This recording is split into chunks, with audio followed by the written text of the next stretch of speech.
you never have a right on your child. Your child always has a right on you. Same goes with your parents. You always have the right to go back to your parents, no matter what. Great relationship works on a lot of permission given to each other to say, hey, you can call me out on my bullshit. Yeah. And I will surrender to you when you call me out on my bullshit. Every action, every decision, every conversation creates a memory inside your subconscious, right? So if you're someone who's telling yourself that I've signed up to live an extraordinary life, and you are living these little betrayals of yourself, and those betrayals are going into your subconscious, then when you set goals in your life, your mind is like, liar, how the hell will you achieve these goals? Effortless success is when you do what you love doing, and you find people who do what you don't love doing to do it with love. You always put resources in your priorities. Yeah. Okay. So I put resources. I got to cook very early. Even when we were broke, we got to cook, because we realized that both our time, if we spend it more on our business,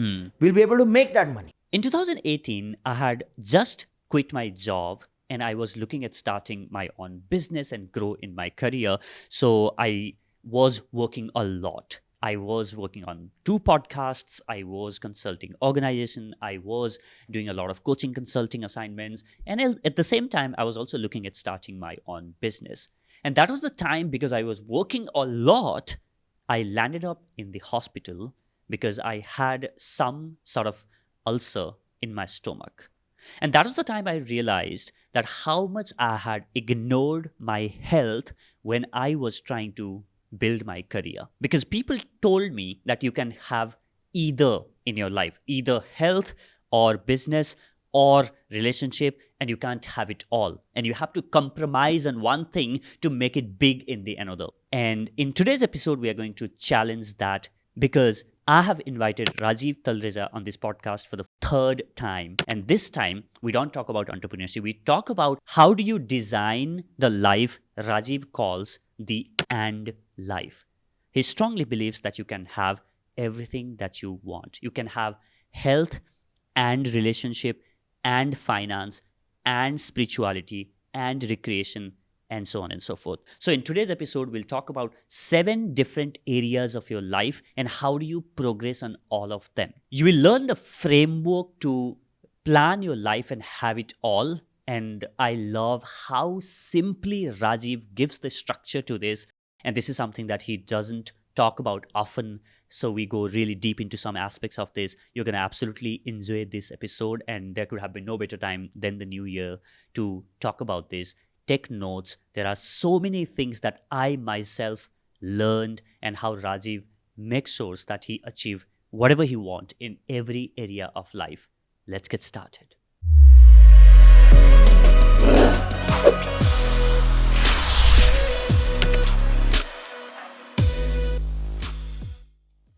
Rajiv Talreja. One more time. Third time on the Inspiring Talk. 3rd time. I remember the first time you interviewed me, I interviewed you for the 100th episode of Inspiring Talk. And here we are now. Now I'm interviewing you again. Happy to be back. Yeah. And this time this conversation is going to be completely different. Yeah. Because there's one thing on one of our conversations that you brought up which stuck with me, and I thought that, hey, Rajiv is always talking about entrepreneurship and, sharing insights on business and how do you scale and grow your businesses. I think this aspect is this, the aspect that I'm talking about is something that Rajiv called is and life, which is a lot of times we are choosing this or that, either family or business, fitness or family, whatever that is. Yeah. Instead of living or life, you start living and life. And I thought that would be an interesting thing to double click on and do this podcast. So thanks again for doing this. Thank you for having me. And I'm looking forward to this conversation because it's a topic that's very close to my heart. Mm-hmm. I've been on the or side of the spectrum for a large part of my personal and professional life till realization hit. Mm-hmm. And now I would say I'm in pursuit as a student of the and life. So I'm happy to explore this conversation with you. So let's begin by talking about what is and life. I gave a bit of a context, but then for people who are listening. No, like you rightly said that most of us are torn between choices on an everyday basis. I mean, not just in our habits and actions, but somewhere even in our mental beliefs and conditioning, we believe you can't have it all. We've been told you can't have it all. So we are making choices saying either I spend time on my health or I spend time on my business. Either I spend time with my relationships or I work on my work. And when you live life with that paradigm and perspective that you can't have it all, you can't focus on everything, you can't balance everything, then you sort of live a broken life, an incomplete life. And that's what I call the or life, where you're choosing between health or wealth, relationships or business, growth or spirituality. So I feel that's a very broken paradigm in itself. And that's when the thought came that why don't we live an and life, where we live a life where we focus on health and relationship and finances and wealth creation and business or career and recreation and spiritual growth and learning and contribution. So the perspective or the paradigm behind an and life is to focus on all these areas and pursue goals in all these areas. That's what an and life is. But don't you think a lot of people would say that, hey, you know what, that's like a fantasy that we're living in to have these many things? I think the moment you talk about an and life, the biggest perception or notion people develop is that you got to give equal amount of time to all these areas in your life. But living an and life has very little to do with the time you spend on these areas. It's more to do with the clarity of what you want in each one of these areas. Most people don't even have goals in these areas. Most people don't even evaluate where their health is at and what do they want to achieve in their health. They don't even evaluate where their relationships are at and what do they want to create or experience in those relationships. So for me, the start point of an and life is having clarity of objectives or goals in these areas. And once you have that clarity of objectives and goals in these areas, once you know what you want in your health, what you want in your relationships, what you want in your business, what you want in your finances, what you want in your recreation, once you have that clarity, you will realize these things don't need everyday effort. Some of these things don't need everyday effort. Like your recreation may not need everyday effort. Your relationship rituals may not be everyday rituals. So it's not a 8-hour work and 8-hour personal time and 8-hour sleep. I don't believe balance is a reality in that way, but I believe clarity and then having simple practices, systems, rituals and teams in all these areas of your life can create significant progress and therefore create significant fulfillment once you play this game of an and life. Yeah. So when you design your own life, you already mentioned about health, relationship, career, contribution, spiritual. These are the 5.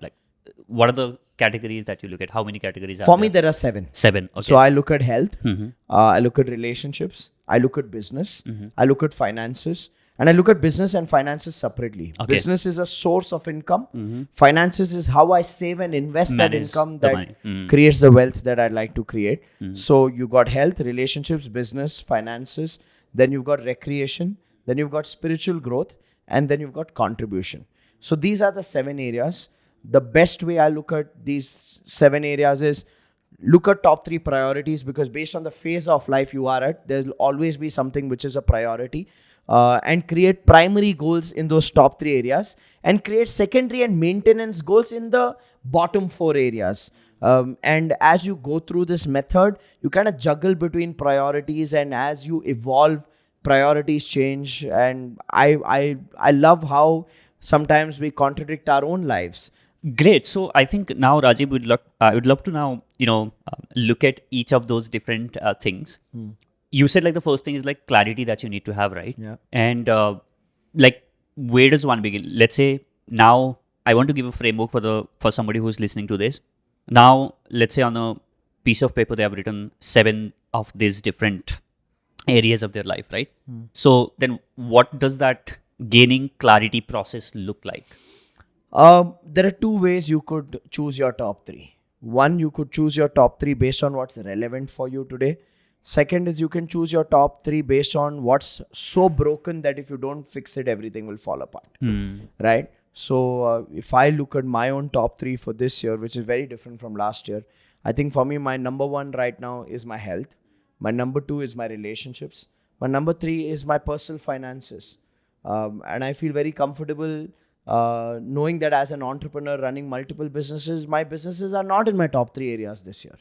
And these are the three areas that matter to me most: my health, my relationships, and my personal finances. Because you've taken the business to a level I've where taken the business to a level where it doesn't require that much of my active time. Now it's more about leverage. It's more about scale.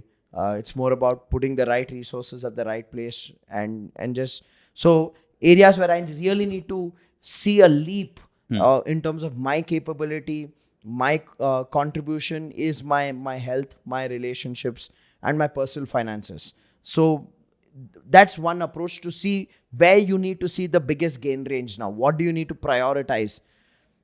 When people usually start with this, when I started with this, it was more like I was trying to fix what's broken. I started pursuing the concept and the idea of an ant life in 2014.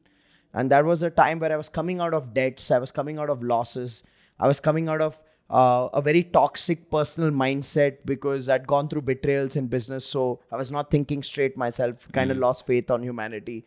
So back then when I was creating from a point of view of fixing stuff that's broken. So I was like, okay, my business is my number one priority. My growth, my learning is my number one priority. And for me, learning and spiritual growth is the same thing.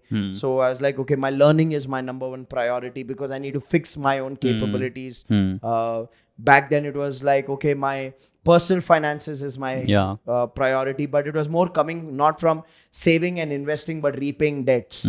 So it depends on where a person or an individual is at a stage of their life, right? Sometimes when you start this journey of creation, you first need to complete some bad karma. So you got to fix those stuff. And once you kind of fix, then you go into creation goals rather than reaction and fixing goals. So knowing where one is and identifying those top three areas and then defining measurable goals in those top three areas is a good start point for anyone. Are there any questions that you want people to ask as a prompt on each of those areas, which will then give them maybe think about, oh, this is what I should ask. Look at where my one life possible question could be that, am I in a phase of fixing my life or am I in the phase of creating my life? is powerful. If you're in a phase of fixing your life, pick what's broken. If you're in the phase of creating, then identify what you'd like to prioritize purely out of the desire of your heart without any judgment. There are no right or wrong goals. Nobody decides and defines for you, oh, you're an entrepreneur, but you're not picking business as a priority area. Oh, that means you're not a good enough entrepreneur. Screw you. I'm probably financially free. I don't have to focus on my business. So you choose what works for you. You do you. That's the best way. Identify fixing goals or creation goals to begin with. That's the way I would see it. Yeah. Now we have outlined, okay, these are my 3 top ones. And these are the 4 which Secondary. require secondary, which I'm going to maintenance, like you said. Now I have said that, okay, these are the focus areas and this is where I'm going to go. Then comes the goal setting part comes now, right? Yes. So again, you need to be clear about the parameters. See, for most people, when they think health, they think a lean waistline. And I know a lot of people with a lean waistline but are not at all healthy. And it's the fashion industry that has determined what a healthy person looks like, which is not even true. So for me, health goals, I break it down into parameters of physical health, mental health, and emotional health. I break it down into these 3 parameters. Physical health, for me, the parameters are my energy levels when I wake up and when I'm about to go to sleep. If you're able to rate on a scale of 1 to 10, with 10 being highest and 1 being lowest, do you wake up, what kind of energy frequency do you wake up at, and what kind of energy frequency do you hit towards the later half of the day? That's a great parameter to identify the quality of your life itself, not just your health. So one is your energy. The other would be your immunity. I know people who are perpetually sick, and they're perpetually on allopathy medicines.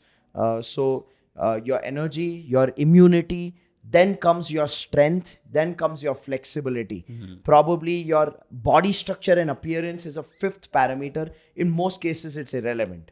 I think it's the outcome that you'll get once you fix. Absolutely. I genuinely believe that these internal metrics of energy, flexibility, immunity, and strength are way more important than your measurements and your appearances. So you can create goals in these areas when it comes to your physical health. For me, mental health is not how people perceive mental health in today's day and age. For me, mental health is more knowledge and wisdom. Emotional health is probably how people perceive mental health outside.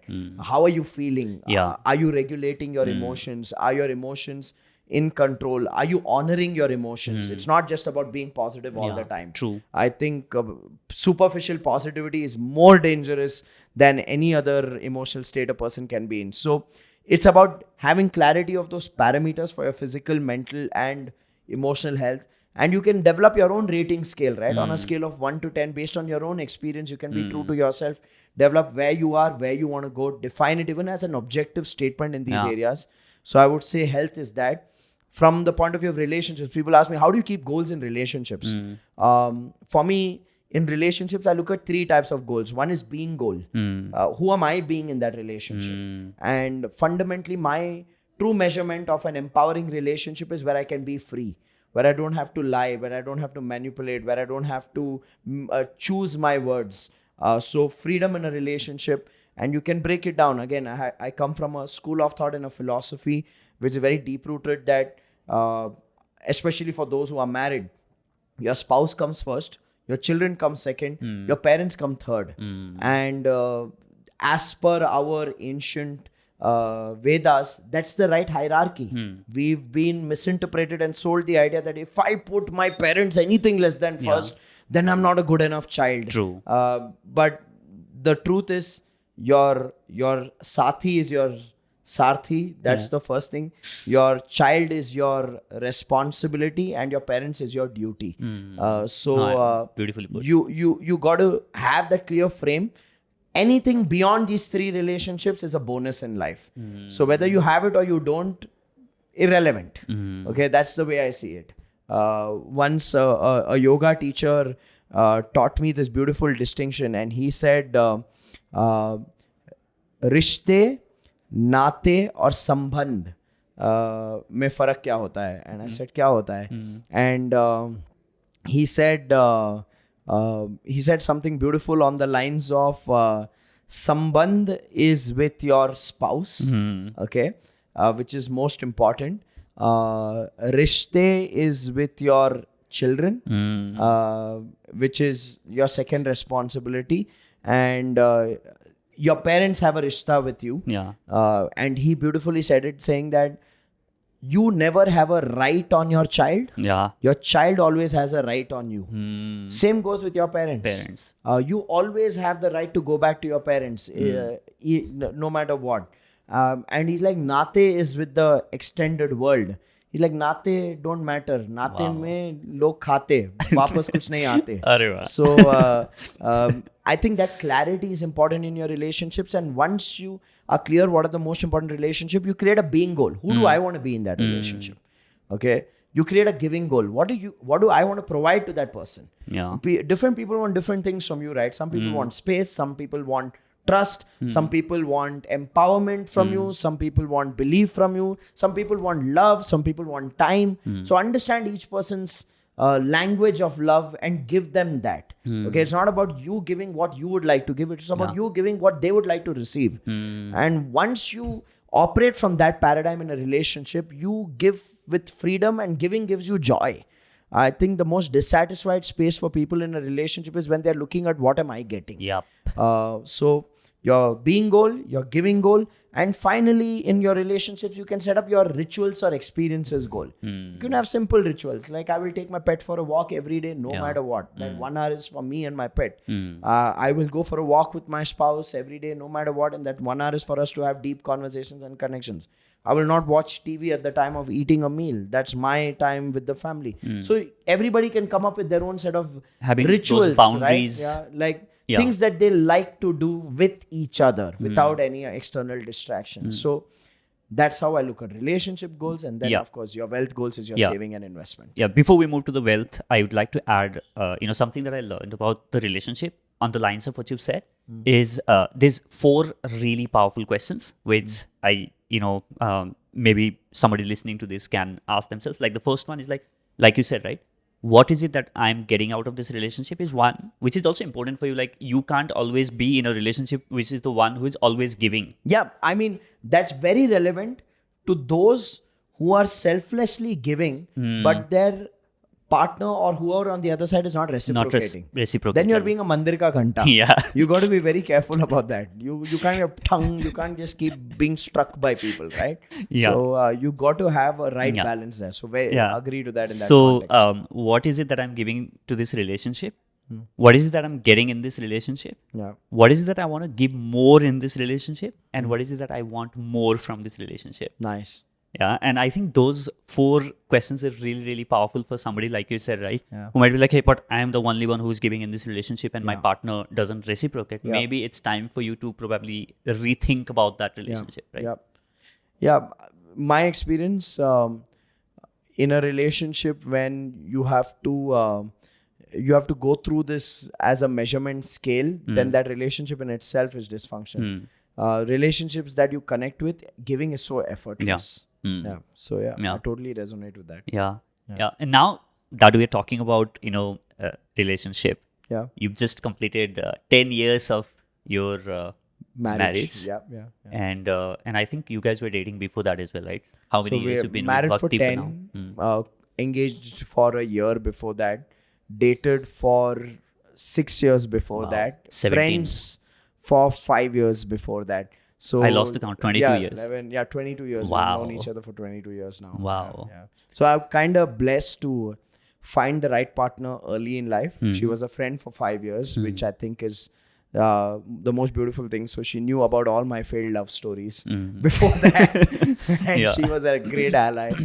Then we dated for 6 years. And then, of course, we got engaged and then got married. And it's been 10 years now. Yeah. So...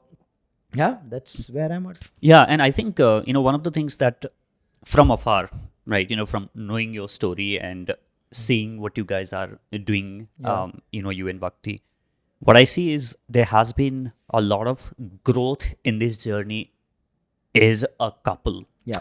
And I think that, my assumption, you can correct me or maybe add to what I'm going to share, is the core of that relationship is the growth on what we both are becoming in this relationship. Like you said, like what am I being and what is, the other partner in this relationship is being. Yep. What are we becoming in this relationship? Yep. And then chasing growth is one of the core thing of this relationship, right? I totally agree. I think right from the time we started dating, she was a Gujarati, I'm a Sindhi. I let go of a career opportunity just so that I make the relationship work. I was a national law school aspirant and I had missed it by 0.25 marks in one of the years in my second attempt. In between my second attempt and my third attempt, we started dating. And I knew if I get into national law school, 5 years I'm going to be at national law school. And so the next year when I wrote the exam, I left 20 marks in the paper intentionally, saying if I get in, then I don't think our relationship will work. And if I take that 5-year academic path, then probably Bhakti's family will start putting pressure on her to get married, and this may build pressure for us. So I chose the relationship, not as some irrational love story kind of a thing. But when I made that choice that I'm going to let go of 20 marks in that question paper to make sure I don't get in, I also made a decision and a choice, and both of us spoke about it, saying, now that I'm making this decision, we got to make 2 things work. We got to make our love story work. We got to make our careers work. Because the last thing you want is to carry that baggage later saying, oh, I let go of this career opportunity. I was good. I missed it by 0.25 marks the previous year. If I had written 20 more marks, I would have definitely gotten. And then regret the relationship. So we said we need to make these 2 things work. We need to make our career work. We need to make our relationship work with each other. Funny part, after leaving 20 marks, I missed it by 0.25 marks again. And my parents were concerned, saying, beta, don't go into depression. I know it can be heartbreaking. In my head, I'm like, you have no idea how relieved I am that I missed it again. If I would have gotten in, what explanation would I have given to you that I don't want to go to national law school anymore? So I think the foundation of that relationship, those decisions early on were very, very important. They made as a strong base for ourselves. And that's why we've been great growth partners. We've challenged each other in different phases of our lives. When one of us has gotten complacent or one of us has lost faith on ourselves, the other has kind of stepped in amped up the belief and pushed the other person, and we've given each other that permission as well. So I think a great relationship works on a lot of permission given to each other to say, hey, you can call me out on my bullshit, and I will surrender to you when you call me out on my bullshit. I think that permission and surrender combination has been the critical force of our marriage working, our relationship working, our careers working. And I think and that comes from having and creating that space for each other to have those really difficult, hard conversations in relationships. And I think a lot of us in the relationship do not even create that space where... Like, I find it amusing. I work with so many entrepreneurs, and I find it amusing that when they have a spouse who's not involved in their business, that spouse has no connection to the financial realities of that individual. I'm like, why are you inflicting this loneliness upon yourself? Okay, sometimes I've seen it come out of patriarchy, saying घर की औरतों को क्यों धंधे के मामलों में discuss करे. Sometimes I see it coming from a thought process of I don't like to discuss work at home. I genuinely believe that a true partnership is holistic, full stop. You got to evaluate each other's health, wealth, relationships, finances, every aspect of your life together, create together. Bhakti and I have a ritual once a year. We take a vacation only for goal creation. We go to a very scenic location in the middle of nature, and we create goals for the next 1 year. We visualize our goals. We spend 2-3 days on brooding over goals, challenging each other on different aspects of our goals, and we close that trip with creating a path of what do we want to achieve in the next 1 year in our finances, in our relationship, in our individual careers, in our recreation goals for the next 1 year. And I think our partnership works on that goal creation exercise. It's something that we look forward to. It's something that we review every month. It's something that we celebrate when we do something positive. So for me, that co-creation, that space is so important. Otherwise, you feel intellectually at two different wavelengths, and then you kind of check out in the relationship. And I've seen that happen in so many relationships around me. It's just heartbreaking. And one takeaway for me here, and also what I think, what you have done beautifully is you have merged few aspects of them together. Like you said, like on my mental health, like learning and growing is one part of it. Then you married that with a relationship. Like, how can I bring that aspect in my relationship so it becomes effortless? I'm growing on that aspect, but also it's helping me in the relationship. When I'm going on this learning journey with my partner, I'm also improving and doing that. And when I'm getting that space to have conversation with my partner, then I'm also regulating, or maybe pouring out my heart, which is also looking at the emotional aspect of it. Absolutely. I think it's all interconnected, right? You're one being, and that's what I tell people, that you can't have a broken health and a great business. You can't have a broken relationship and a great business. There's a part of you that will leak energy and drain energy. What if we all pursued a life where we looked at plugging these holes in our personality when it comes to our health, wealth, relationship, creating these areas, then every achievement becomes so much more fulfilling, right? So for me, it's just integration of all these forces, which is very important. So what are some of the rituals that you and Bhakti have? One, you said like you have a yearly one is goal setting retreat. We let's start with, like, if you have daily or weekly, let's start from there. Daily one is a conversation for at least an hour without mobile phones, or we rarely watch television. Our television is as new is. So one is a conversation at least for an hour before we hit the bed.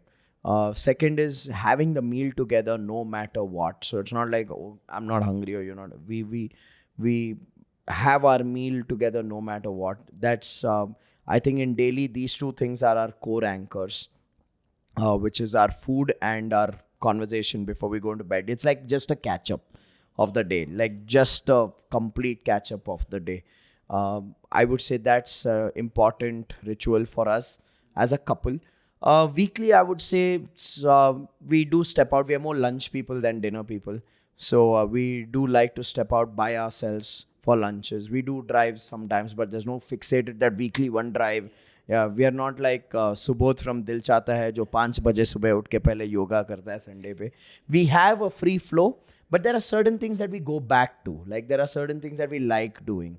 Going out for a drive, a lunch outing, just the both of us, a movie once a month out in the theaters, for no matter what.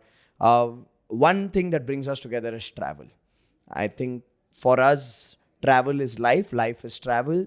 Work is somewhere secondary. Work is predominantly to just fund travel kind of a thing. That to be true to ourselves, I think we are driven by travel. We thrive on travel. So we have travel goals. We have very aggressive travel goals. We have travel goals of doing 3 countries in a year and 4 cities in India every year. So that's like 7 holidays, and these are not work related. It's not like I'm going for a meeting, so we'll tag along. No, this is like shut shop, get out, and just be there. So travel goals are very, very important to us. And because in the early stages of our marriage, we went through an experience where we saw financial crisis. Saving and investing has been a core essence of our financial habits. So reviewing our investments is something that we do together on a monthly basis. And we look back in gratitude with a lot of joy, because when we started from a home which had no furniture. It was a 50-year-old home that we rented out, and there was a Kelvinator fridge, which was that mini fridge, and we told the landlord, can we use this as a fridge? We had no sofa. From Shivaji Nagar, we bought a 5,000 rupee bed and a gadda. So we started from there. So now for the lifestyle that we live, for us, these things matter, and we cherish those journeys, and we value how we are growing. So we celebrate. In general, the theme of our life is just celebrated because of how we started and where we came from. So these things matter to us a lot. And now that you have a third person in your life, which is your kid, what are the new things that you're learning about relationship?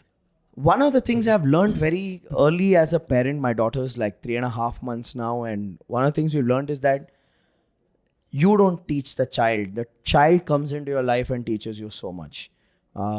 It's taught us patience. Bhakti is someone who likes structure in everything.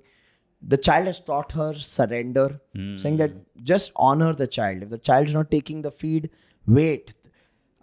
Something that one of our friends, who is like a role model parent to us, said to us that don't treat your child like a child. If you treat your child like an adult and honor the decisions and the choices of the child, you'll have a much more peaceful parenting journey.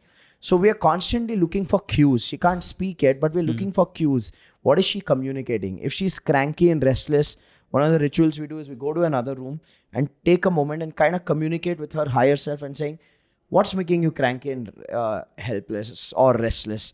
And sometimes it shows up that, okay, there's a decision at work that I'm not making. Because one of the things I've studied is till the age of 7, the child has none of its own patterns to explore. The child is just a mirror for you. So we've done some study on telepathy to kind of telepathically communicate to the child. You just take time off. Ask the child, what are you trying to communicate to me? What are you showing me which I need to fix? You don't have to fix anything. You're just a mirror to my energy and emotions. Something shows up, make that decision, the child's calm. Wow. So I'm enjoying playing with that as an idea. Now there's no science backing it. Someone may say, oh, this sounds insane. It works for me, so screw you, I don't care. Right? It's working for me. I'm enjoying that. The other thing I'm enjoying about the child or learning is our language itself. It's so easy for us to inflict negative programs with negative words and embed negative codes in the child from such an early age. Like, I've just gotten aware to this fact that when I'm meeting parents now and they have a kid and you say hello to the kid and the kid is kind of hiding behind the mother, and the parent so proudly goes and says, she's shy. And I'm like, no, she's nothing. You are embedding she's shy. And I caught myself doing that. There was a morning where my daughter, she was looking at me and sort of blushing. And I went like, oh, you're looking at daddy and feeling shy. And I'm like, no, I'm not embedding that on you. I said, you're blushing. That's so cute. Okay. So I'm identifying language patterns, how easy it is. Like, I remember we have a nanny and she speaks in English, and my daughter went through this phase of colic where she had gas in her stomach. So the moment you take her for a feed and she'd start resisting, and this woman, my nanny, used the word, usko fear बैठ गया है. I'm like, कुछ नहीं बैठा है, आप मत बिठाओ fear.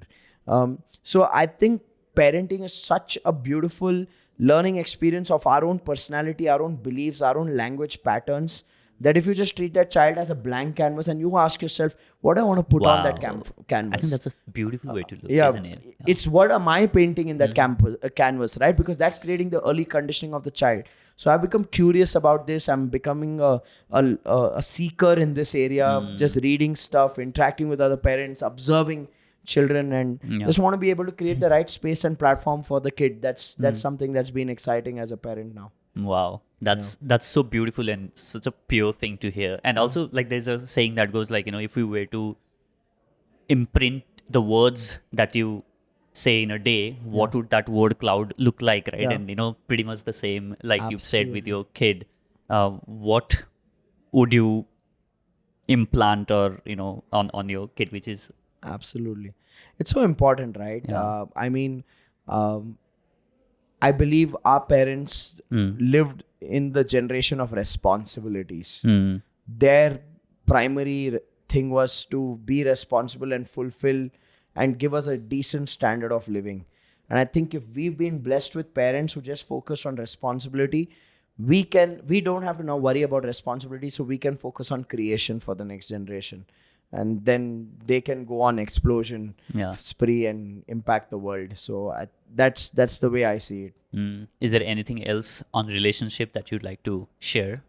No, I think for me, what's most important is, and I can say this for myself, I think at least as men or boys, one of the most important transitions to make in life is from a son to a husband.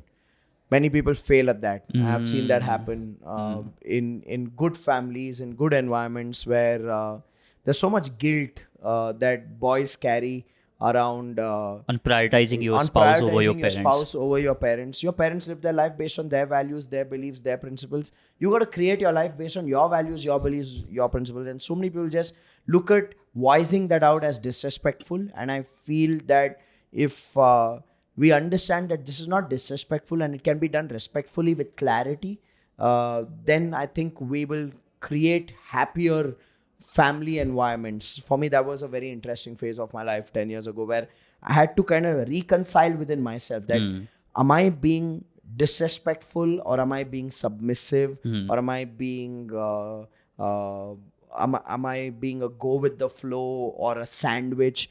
So creating that clarity, that was a very important phase of my life. And today I can say that because I learned that, I've been able to fulfill roles and create roles within the family of love and respect. The foundation is love and respect. The foundation is not just some hierarchy or control for the sake of control without any rationality at home. So I think that's an important phase every person will go through in their life. The transition from being a child to a spouse, very important, especially for men. And is there anything that you'd like to share as like these are the things? I know that it would be different and it would be very individualistic. I think it's individualistic. See, coming from a background where your parents were self-made, sometimes what happens is self-made parents become control freaks.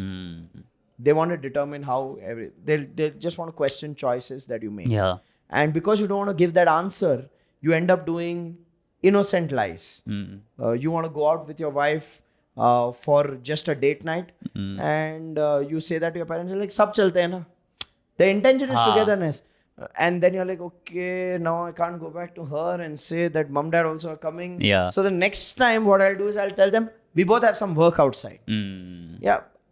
And I think so many families thrive on innocent lies. And they say, chalega yaar, we're just avoiding conflict. But I'll tell you what you're doing. What you're doing is, one, you are creating a consciousness on the within which is broken because you're not expressing your truth. Two, you're breeding a behavioral pattern in your parents and you're not challenging them to evolve. you're just going with the flow. So for them, you are 100% compliance all the time. And 3, tomorrow when you have kids and you continue to do this in front of your child, you're setting a precedent saying, okay, we are liars, okay, and that's what I'm going to teach you. So speaking your own truth and saying, yeah, dad, we'll go out, but tonight we both want to go out. Yeah. We'll do our family dinner on Sunday. And allowing him to reconcile and deal with it Yeah. so that he evolves is very important. True. And I think these little things go in a long way in terms of how you see yourself. That matters a lot to me. Yeah. And I think that will require somebody to first recondition their own brain, saying that, hey, this is not disrespect, but this is, this is the priority for me and I want to do this, and then, they better understand. It requires self-awareness and self-consciousness. Every action, every decision, every conversation creates a memory inside your subconscious, right? So if you're someone who's telling yourself that I've signed up to live an extraordinary life, and you are living these little betrayals of yourself, and those betrayals are going into your subconscious, then when you set goals in your life, your mind is like, liar, how the hell will you achieve these goals? You don't even have the courage to live your own truth. Yeah. So for me, that has been a very important foundation on which I've built my life. I want this to trust me. Whether the world trusts me or not is secondary. No, that's great. So we've covered health, and you've given 3 subtopics for people to look at. We went really deep into relationships. And now the third one, finance and for wealth me, creation. I think this was an area of my life where I started from fixing it. I didn't understand money. I think all of us at one stage in our teens become socialists or communists, right? Because you think like money is evil and all of that. And then you realize that, hey, you know what? Money is important. Money is not evil. There may be some people who have money who are evil. That doesn't make money evil. For me, it took time to understand that. For me, it took time to realize that asking for the money that you deserve for what the value you add is not wrong. I looked at it as greed in the past. So I had broken money belief systems. My one belief system was rich people are manipulative. So therefore, subconscious was, I don't want to be manipulative. Therefore, rich equals manipulative. I not equal to manipulative. So I equal to not rich. I got aware to that after 8 years of entrepreneurship. Wow. So the first 8 years, you can imagine what kind of a broken money mindset I had. The other money mindset I had was asking for money for yourself is devaluing yourself. So asking equals greed, asking equals cheap. That was my thought process. So jo mila theek hai, nahi mila theek hai. Okay. I had this ego thrown in my own head saying, if I ask, I'm diminishing my value. That was a broken money belief system that I carried for the longest time. And because I didn't experience money for the first 8 years as an entrepreneur, the other broken money system I had was only few people are lucky to get money in life. So, and my thing was, I'm not lucky. I'm talented, but I'm not lucky. I'm hardworking, but I'm not lucky. Now, you can imagine the combination of these 3 broken money systems is a torturous life, right? Because consciously you wake up every morning to hustle hard, work hard. Knowing that you're not going to make money. Yeah, subconsciously you're like, I know I can't make it. And it was self-torture, right? I mean, no one was inflicting this upon me. I had built this for myself. It was in 2014 that I shattered these money belief systems and I decided to remove my personality out of money. I said, okay, look, this is not about who I am. It's about what is money as an energy. So I started studying money as an energy. And that's when I realized that there are 5 uses of money. There is using money for the necessities, which is your basic roti, kapda, makan, communication, transport, education, healthcare, and debt. Then there is saving money. And the thought process was, if you don't save money today, money can't save you tomorrow. Then there's investing money, which is putting money in different assets for the money to grow. And then there's enjoying money in your recreation in things that you are passionate about, things that you love, things that you'd like to experience. And finally, there is giving money back as contribution or charity. So when I understood these 5 uses of money, I realized that, hey, you know what? Most of us don't use money based on these 5 uses. We use it based on our personality. So a saver is only saving and investing. A spender is spending way more than what they are making. And that's when we live such a broken relationship with money. So I decided that, you know what, I'm going to eliminate my personality. I'm going to keep it as an equation. I'm going to look at necessity, saving, investing, enjoying, and contribution as goals. And I'm going to achieve those goals. And over a period of time, I developed harmony with money, balance with money. When I hit that balance with money, there was more joy, there was more freedom, there was no fear, there was no self-doubt. And there was a lot of gratitude around the energy of money. And I believe that when you hit that romantic relationship with money, money comes to you. If you don't have romance with money, then money runs away from you. If you can't respect money, money doesn't stay with you. So for me, that was a very foundational learning and shift I made from 2014. And I continue to use the same template of goal creation along with Bhakti every year on necessity, saving, investing, enjoyment and recreation, and contribution ever since. And I find that a very effortless way to think money, relate to money. It doesn't scare you about are you being irresponsible by vacationing 7 times in a year. It fits in the equation of recreation. We do it. Okay. It doesn't scare you that are you being too conservative. It fits in the equation of saving. I'll save it. Right. So that's how I've looked at money, and I genuinely believe that this should be taught in schools. By the time people reach a stage where they can make money, they're so broken around money that I say hardware is working hard, software is corrupted. It's like buying the latest 3D printer and connecting it to Windows 97. What is going to happen? Shit's going to come out, right? So you got to heal with this, and it was a healing I went through from 2014 onwards. So for me, finances is that. Those 5 areas create goals. So what I hear you say is first understand what are your beliefs about money. Then that will require you to look at the patterns and be a bit... Look at your memories. What were your earliest memories of money? Okay. Like I remember my earliest memory of money. One of my most earliest memory of money was I looked at the 50 paisa coin and I didn't know the difference between 50 paisa and 50 rupees. And I used to buy these WWF postcards of 5 rupees. You get Yokozuna, Undertaker, Bret Hitman Hart, that era. And I had this store close to my house. I used to run to that store when I used to save money and buy. Once I got a 50 paisa coin and I went there. Okay. And I told him, 10 posters. I selected 10, I gave him 50 paisa. I said, nahi beta, it's 50 rupees. And then he laughed at me. He laughed at me and he said, you don't understand money. You're so stupid. You're so immature. That man did it out of, for him that was cute. But it created a memory saying, I don't understand money. Right? So look at your earliest exchanges of money, conversations your parents are happening, financial situations your parents went through in your early childhood. What were they telling you when you would see something and say, I want to buy this? Okay. You will see your money memories coming out of there. And from those memories, you will see beliefs that have been repeating ever since. So you identify that, get aware. And awareness is the healing. People ask me, once I'm aware, what then? Awareness is the healing. Then your subconscious will sort of start working on it. They say in quantum physics, right? When you observe a particle, the particle changes its composition. You observe a thought, the thought changes its role in your life. Simple as that. So you start with that awareness, then you put the structure into it. Great. That was great. That was the third compartment, which was money. And now that this episode we're doing this around the New Year is around the corner, and this is probably the great time for people to look at all these different compartments. Let's move to the fourth one then. Fourth one is business or career. Someone who's a working professional, it's career goals.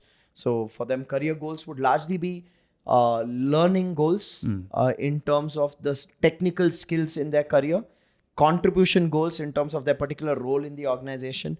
So if you're a working professional and you just have clarity of what are the next level skills, what are those game-changing skills that I need to acquire, and what are those KRAs and KPIs that I need to ace, then you're sorted from a career point of view. In a business environment, it's more your financial goals, your functional goals, and your own learning goals when it comes to your business.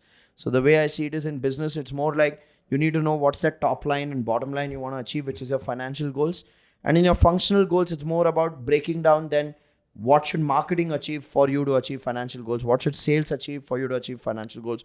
What should operations achieve for you to achieve your financial goals? What should human resources, R&D, accounts and management achieve? So when you create goals on these 7 functions, then you're prepared for the financial goals. And for you to make sure these functions are functioning, what do you need to learn? So if you break down your business goals into financial, functional and learning, that's great parameters to create clarity. Yeah. So I don't want to go too deep into this because this is something that, you know. Yeah, this is something I talk day in, day out. Yeah. You can find it anywhere on YouTube. So I think we've covered this briefly on our previous conversation as well. I'll link that in the description of this episode. So let's move to the 5th one. 5th one is recreation. It's more, see, I believe you're human. Yeah. You have one life. You got to experience this planet. Most people's definition of spirituality is sacrifice and scarcity and letting go and all of that. I am a big believer of detachment, but I'm a big believer of experiencing every single thing on this planet without being dependent or attached to that experience. So your recreation goals could be your travel goals. It could be your hobby goals. It could be your gadget goals. Okay, you have a dream that you love BMW's engineering. Bloody hell, go buy a BMW.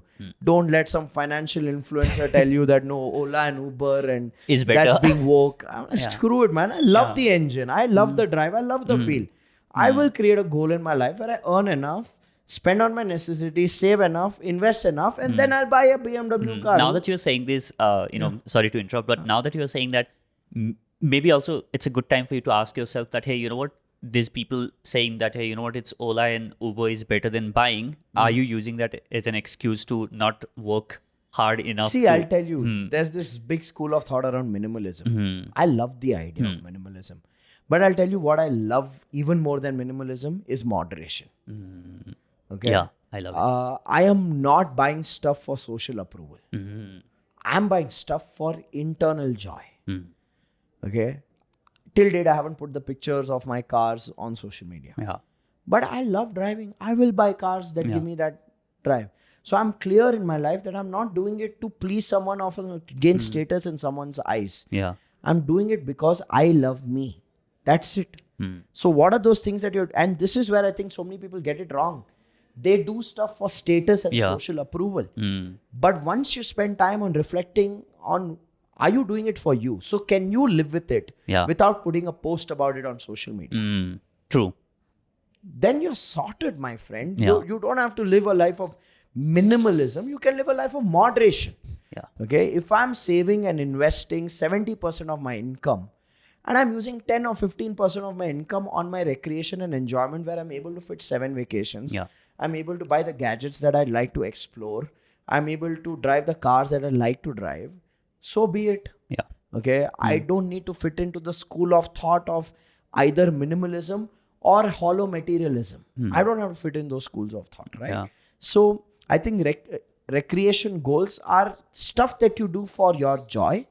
And I think the best way to identify if you're doing something for your own joy is if you're comfortable doing it without telling someone and without putting pictures about it on social media.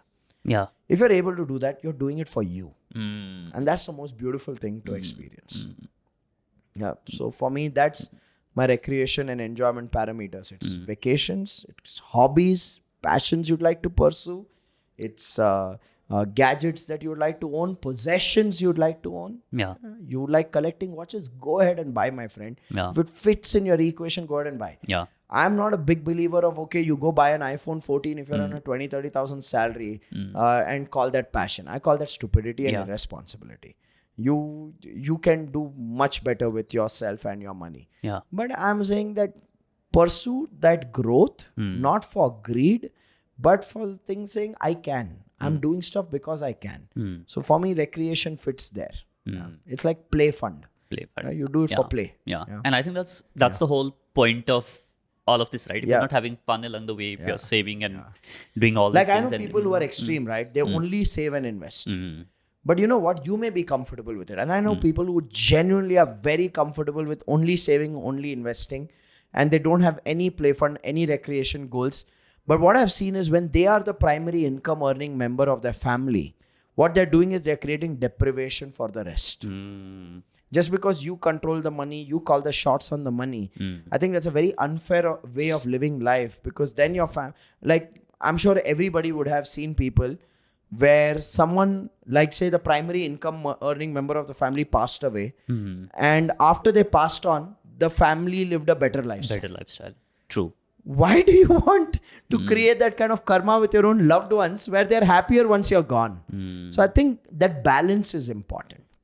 You don't like shopping stuff, fine, but sit with your spouse and ask her, what would you like to shop this year? Sit with your kids and ask them, what would you like to pick up this year? And put that as a part of your recreation goals. Okay, you want to wear the same shirt since 1986, go for it. Yeah. Okay, you do you, but make sure that you're honoring people around you. And I think that's where so many people who are just saving, investment oriented and not recreation oriented, they have a receiving problem, they have an experiencing problem. And such people don't even retain money for long. Money finds a way to run away from them. Either they get lured in the greed of a great deal and they put money and the money goes out, or they're fine perpetually in some medical emergencies where money is getting drained. So I say money is an energy. Don't try to control it. Live in moderation with it. Saving is respecting it. Investing is trusting it. Enjoyment and recreation is experiencing it. You got to do all of it. Yeah. That's beautifully put. All right. So that was the part of investment. Let's move to the next one now. Yeah. So we've looked at health, relationships, finances, business or career, and we looked at recreation. Now the next one would be contribution. Yeah, I look at contribution. Yeah. So I don't like, for me, the way I see it is that there are people in your immediate circle itself. It could be extended family. It could be your own house staff, your driver, your watchman. Okay.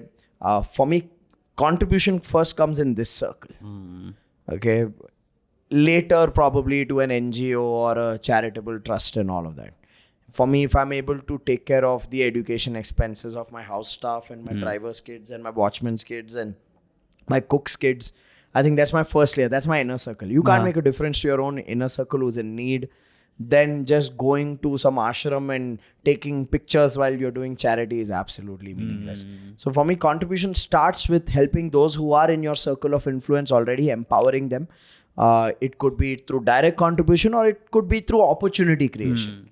Right? Like if you can create opportunities for them, give them a career path and stuff like that, great. So that's one layer. If your contribution bucket is larger, then you go and you give outside to organizations who are doing meaningful work. If it's even more larger, you set up your own foundation or a trust and you add value to people. So each one to their own, choose a cause that excites you, choose a cause that empowers you. Give back, whatever. I mean, it could be feeding street dogs is what excites you. Do that. It could be environment. Do that. So each one needs to pick their own playground of contribution and just do their basic minimum. If you can't give time, give money. If you can't give money, give time. But give something. I think I think the highest joy comes there. Yeah. And also humbles you. It humbles you. It creates gratitude. It gives you joy. It grounds you. I think contribution has so many aspects to it. One personal philosophy, and some people have disagreed with this. I have a simple philosophy that never showcase what you're contributing. Some people say, but Rajiv, if I don't showcase, I'm not inspiring others. Works for you, please go out there and showcase what you're contributing. Doesn't work for me, I don't showcase what I'm contributing. For me, it's a simple thing that if I'm giving, I'm giving. I'm not giving for the sake of receiving some recognition or adulation or some likes. But if you see it as inspiration and it aligns with you, please go ahead and showcase it to inspire more people. So you got to have your own. See, if you realize these things don't take time, Bijay, it takes thought. Most people are not stopping in their lives and putting in thought into these areas. Once you put thought, you create clarity of goals, then it's simple rituals. No? It may be a contribution you do once a year at the time of admission to check in your immediate environment whose children need education and taking care of that. Or your birthday, you go out there and contribute. It doesn't take 24/7. It doesn't take 8 hours a day, 7 days a week. That's a notion. So that clarity is important in contribution, which brings me to what? The last one. Spirituality. Yeah, spirituality. The big one. Yeah, the big one. My definition of spirituality is very, very non-spiritual. Okay. My definition is, the way I see it is that for me, spirituality means growth of the soul. Okay, and we all have a soul inside, right? So now when we have a soul on the inside, how does the soul evolve? Any learning can evolve the soul. Today I can learn from you the skill of podcasting. It's an value add to my soul. So I don't count spirituality as only reading religious texts or only meditation. For me, the way I see it is any form of learning is a spiritually evolving activity. It's evolving your soul. So you can have career or business based learning goals under spiritual growth. You can have passion or hobby based learning goals, saying I'd like to learn how to paint, I'd like to learn how to sketch, I'd like to learn how to play the guitar. You are evolving at a spiritual level.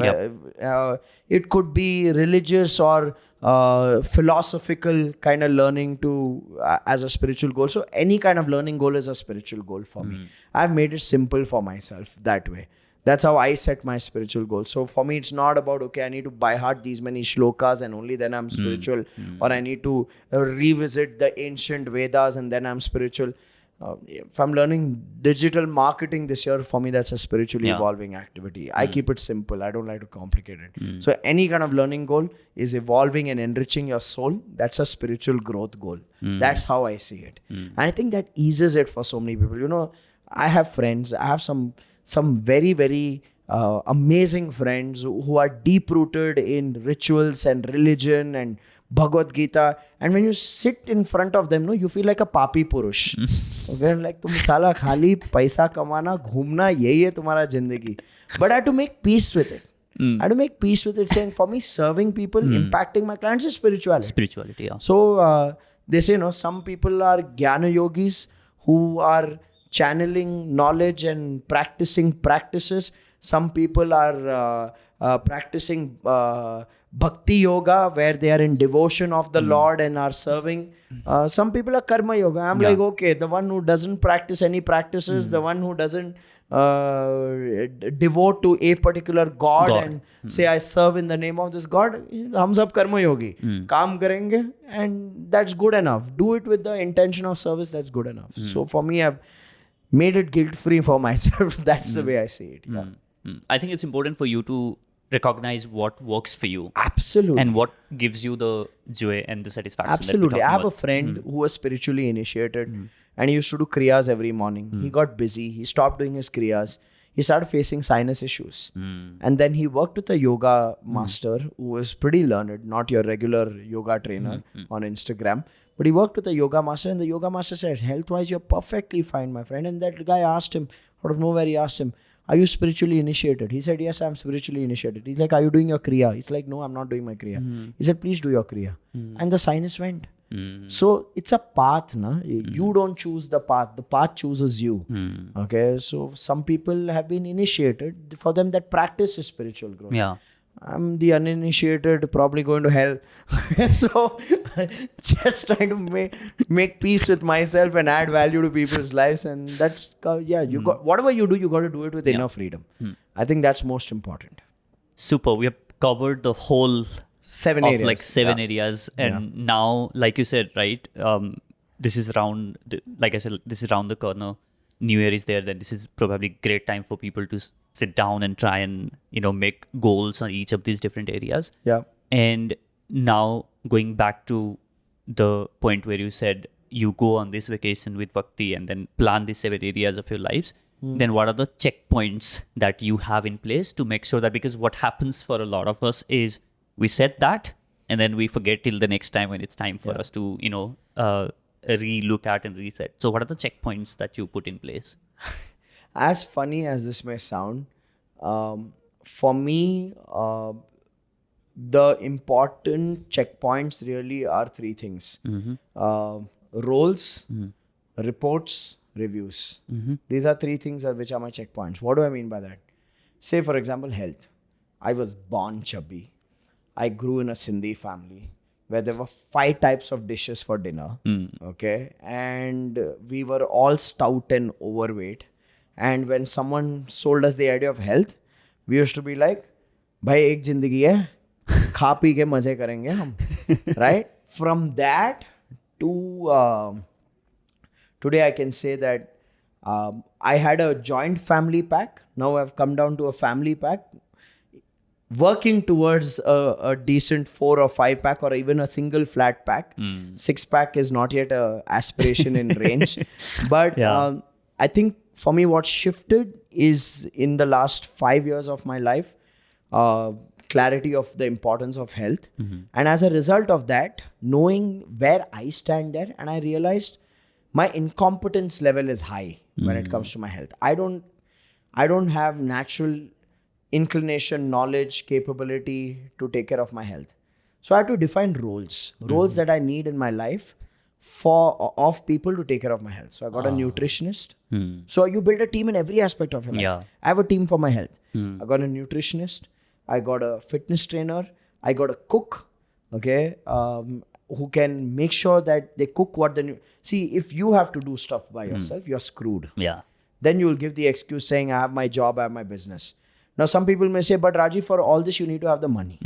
Okay. My principle is very, very simple. People who say, I'll do it when I have the money, will never have the money, nor have the time, nor have the practices. I work in a different framework.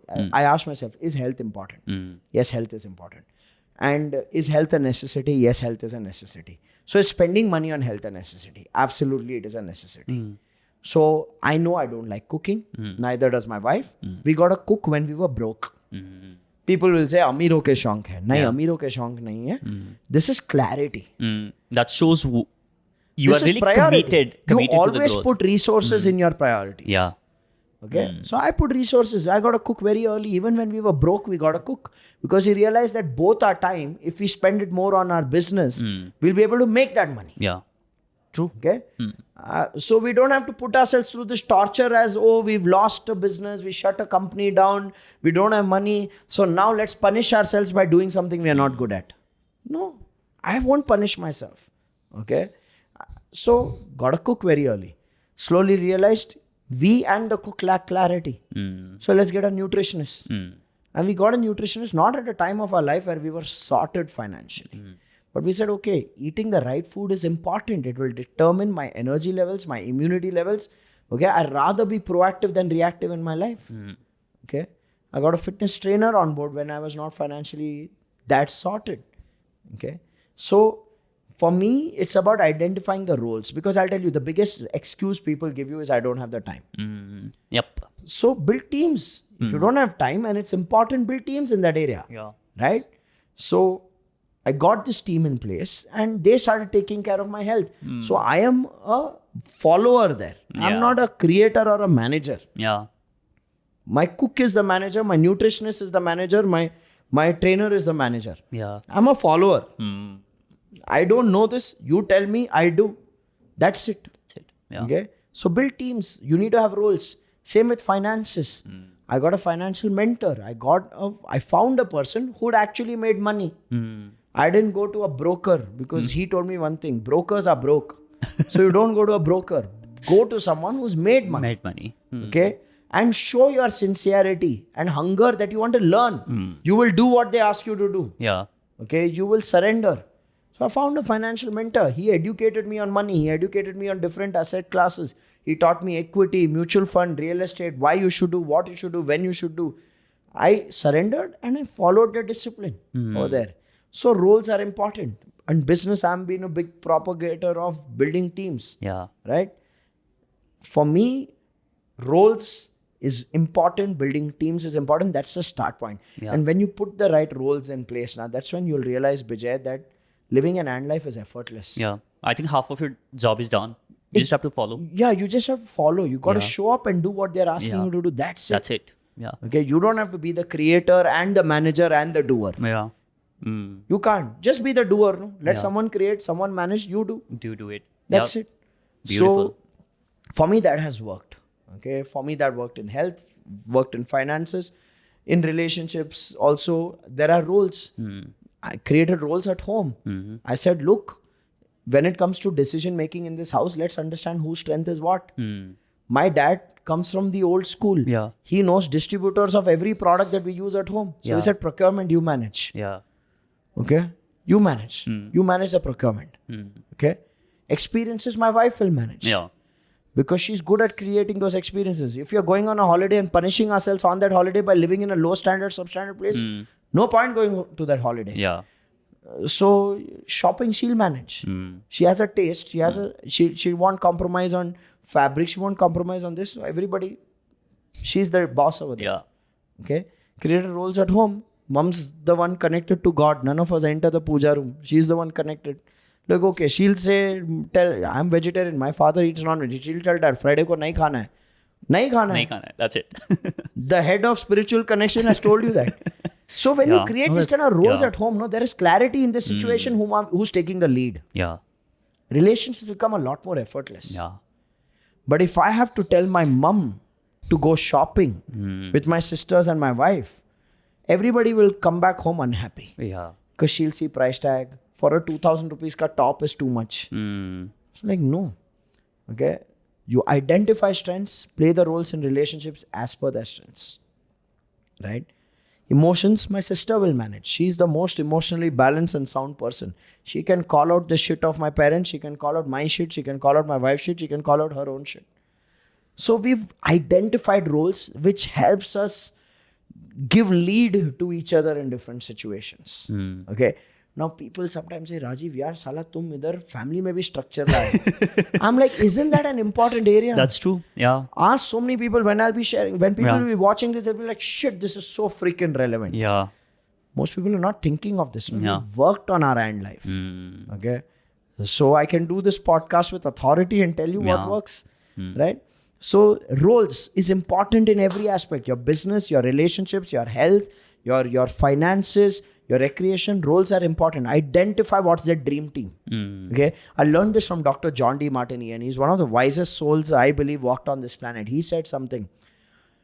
Effortless success is when you do what you love doing and you find people who do what you don't love doing to do it with love.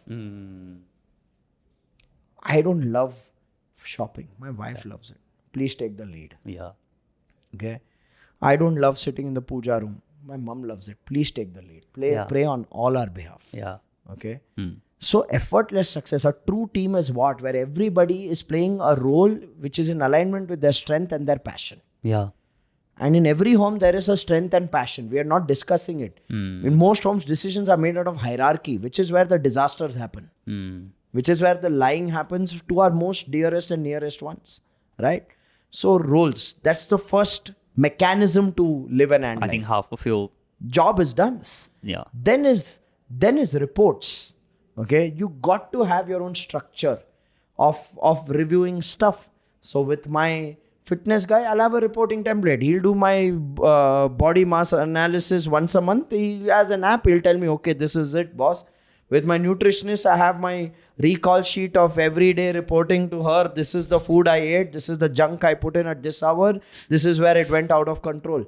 You got to have that system. With your finances, same thing. You got to review. You have your reporting of your investments, your savings to see where you stand. And it's not rocket science. It could be basic Excel sheets. Yeah. Or today you have apps for everything. Apps for and if you're working with a professional, they have a reporting mechanism for everything. So that's reports. That's your checkpoint of where you enter data. Then is review. And review, when you sit only to celebrate or create, not to complain or blame. Which is where I think most people lose the battle again. Most people, when they review something and they obviously are not doing it perfectly, then either they complain or they blame. They say, oh, this didn't happen because of this. My work is too hectic. That's why I can't do it. Okay, work is hectic. Great. Can I look at that report and just define what did I do well? What can I celebrate? If work has been hectic, my food has been erratic, I can go down to the level of celebrating. Out of 30 days this month, 18 days I was compliant, 12 days I did violations. I'll celebrate 18 days. Now people may say, but Rajiv, aren't you being a sucker for positivity over here by just celebrating those 18 days? No, I'm being a sucker for momentum. I'm a sucker for momentum. I want to build momentum. And I believe nothing in this world is worth me assassinating my own self-esteem by complaining about myself to myself. So I'll celebrate. Okay. And I'll create. Okay. I celebrated what's worked. Now I'll create for what is not working. And I'll commit to myself. I'll do it. So you celebrate, create, commit. You do these three things in your reviews, you're sorted. That's my mechanism. Wow. Thank you so much, Rajiv, for kind of decoding everything that goes behind everything that you have built, whether that's in your relationship, whether, I tell you that every time I see you or meet you, you look younger and, your business and all the areas of life. I think this is the most comprehensive way somebody can sort of look at life and also give the frameworks and systems and processes, which you are absolute genius when it comes to putting systems and processes. That's something I just enjoy it because for me, I think very early I came to a realization that my life is more important than my business. My business is just a part of my life. And I have this strange belief system which works for me, where I say, if things in my life are working, my business will automatically work. Most people have it the reverse. जब मेरा business ठीक हो जाने तो फिर मैं health पे focus करूँगा. Then I'll focus on relationship. Then I'll think about recreation. Yeah. I'm like, my business is a part of my life. I get my life sorted. I'm getting my business sorted. So I like working top down rather than bottom up. Yeah. This has been one hell of a conversation, Rajiv. Like every time, there's so much to learn. There's so much to learn from you. And it's a topic close to my heart. I don't talk about it because for me, it's more a practice than something that I teach. So I'm thankful to you for bringing this as a conversational topic and helping me just put it out for people. Even if one idea clicks with people, I'm more than grateful. Yeah. I think pick whatever works for you from everything that we've shared. Maybe something that we discussed about relationship or about finance or about health, whatever pick, gets your attention, just use that. But one step at a time. I mean, there's no 360-degree changes overnight. It's all putting one step at a time. And when you gain the knowledge, you use it when it's relevant. So use it when it's relevant. Yeah. This has been great. Thank you so much, Rajiv. Bijay. So is there any parting words that you'd like to pass on? Nothing. I think I just said it, one step at a time. I think the most important thing is don't intimidate yourself with what I've shared. Okay. Neither go into guilt. I think guilt is an utter waste of time. Get excited about the growth potential. Okay. Even if everything's broken, get excited about the possibilities of growth and do it one step at a time. I think the most important thing is we need to be kind to ourselves.